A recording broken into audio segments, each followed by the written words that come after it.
Hello students, हमने पिछली video में बात की थी आयनिक पॉलीमराइजेशन प्रोसेस की, जिसके अंदर हमने बताया था कि इसके दो स्टेप होते हैं। एक होता है कैटायनिक यानी धनायनिक बहुलकीकरण और एक क्या होता है एनायनिक पॉलीमराइजेशन यानी कि ऋणायनिक बहुलकीकरण। तो आज हम ऋणायनिक बहुलकीकरण के बारे में पढ़ेंगे।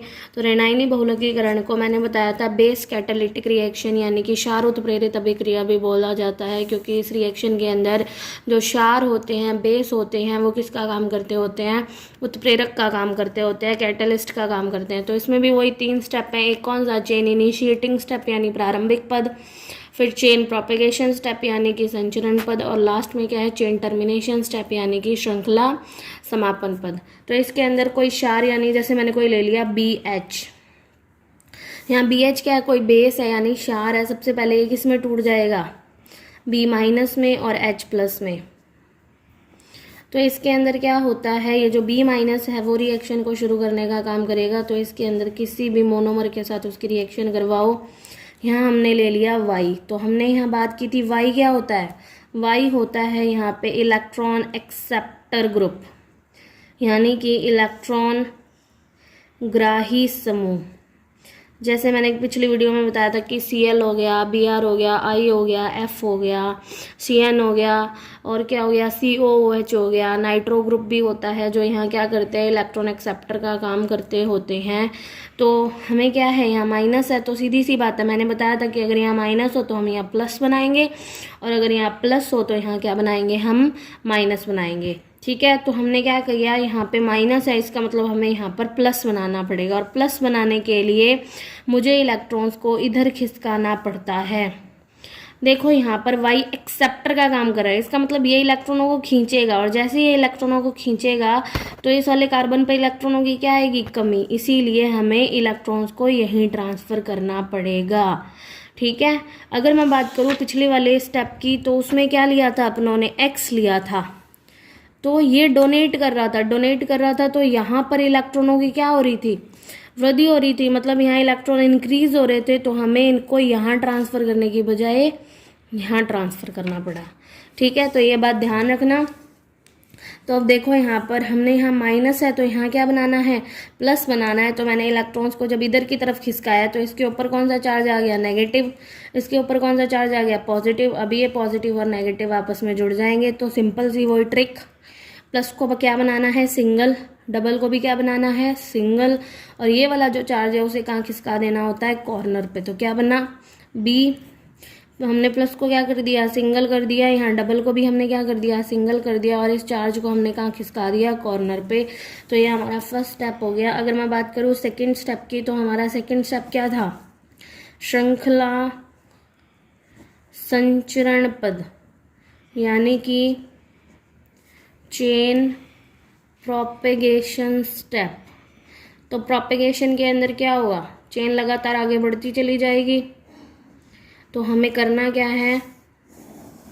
इसको लेके चलना है BCH2CHY-। इसकी रिएक्शन किससे करवानी है? वही एक और ले लिया। तो काम क्या है? प्लस को सिंगल, डबल को सिंगल, और चार्ज को कहाँ खिसका दिया? कोने पे। तो ये देखो इधर क्या होगा? BCH2CHY प्लस को सिंगल कर दिया, डबल को सिंगल कर दिया, और चार्ज को कोने पे खिसका दिया। एक बार और करके देखेंगे तो क्या होगा?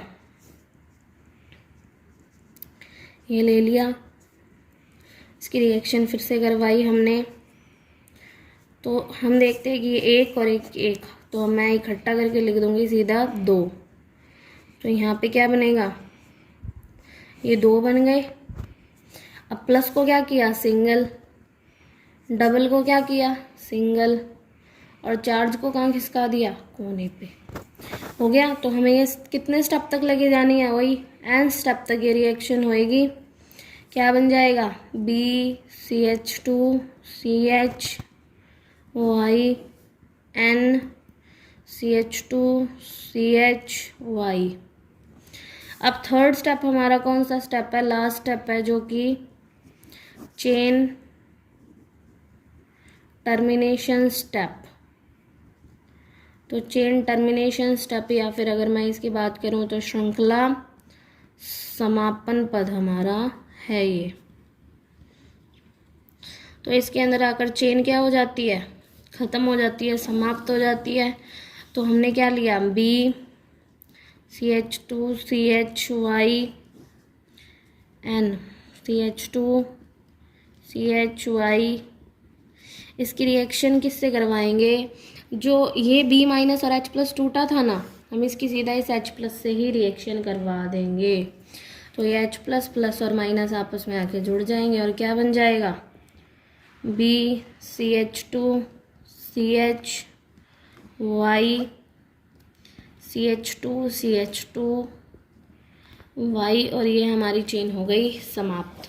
तो एक बात देखो, इसके अंदर हम किस किस का यूज़ किया जा सकता है। देखो मैंने ये बोला था कि यहाँ Y जो है वो इलेक्ट्रॉन आकर्षी समूह है, यानी कि इलेक्ट्रॉन एक्सेप्टर है। तो एक्सेप्टर जैसे मैंने ले लिया Cl, तो वाइनिल क्लोराइड से पॉलीवाइनिल क्लोराइड बनाने के लिए इस रिएक्शन का यूज़ किया जा सकता है।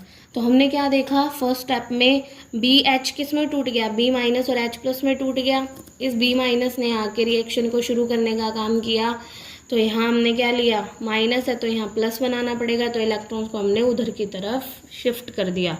तो यहाँ माइनस चार्ज आ जाएगा, यहाँ प्लस चार्ज आ जाएगा, प्लस माइनस आपस में क्या कर लेंगे, रिएक्ट कर लेंगे। तो हमारी सिंपल से ट्रिक ही काम में लेंगे हम। प्लस को सिंगल, डबल को सिंगल, चार्ज को कहाँ खिसका देते हैं, कॉर्नर पे। पिछली बार हमने प्लस को खिसकाया था, उससे पिछली बार हमने मुक्त मूलक यानी कि मोनोमर को खिसकाया था। तो आगे देखें, चेन प्रोपेगेशन स्टेप में क्या हुआ, दोबारा रिएक्शन करवाई, प्लस को सिंगल, डबल को सिंगल, और माइनस कहाँ खिसक गया, कॉर्नर पे। ऐसे ही अगले वाले स्टेप में हुआ, यहाँ एक और एक, तो मैंने टोटल कितने लिख लिए, यहाँ 2। ठीक है, तो n टाइम्स तक हमें रिएक्शन करनी है, n पदों तक, और लास्ट में जाके हमें वो जो फर्स्ट स्टेप में H+ बना था उससे इसको क्या कर देना है, रिएक्ट करवा कर रिएक्शन को क्या कर देना है, ख़त्म कर देना है। तो ये थी हमारी आज की वीडियो। अगर आपको समझ ना आया हो तो आप कमेंट बॉक्स में कमेंट करके लिख सकते हैं, और अगर आपको वीडियो पसंद आई हो तो चैनल को लाइक करें, सब्सक्राइब करें। धन्यवाद।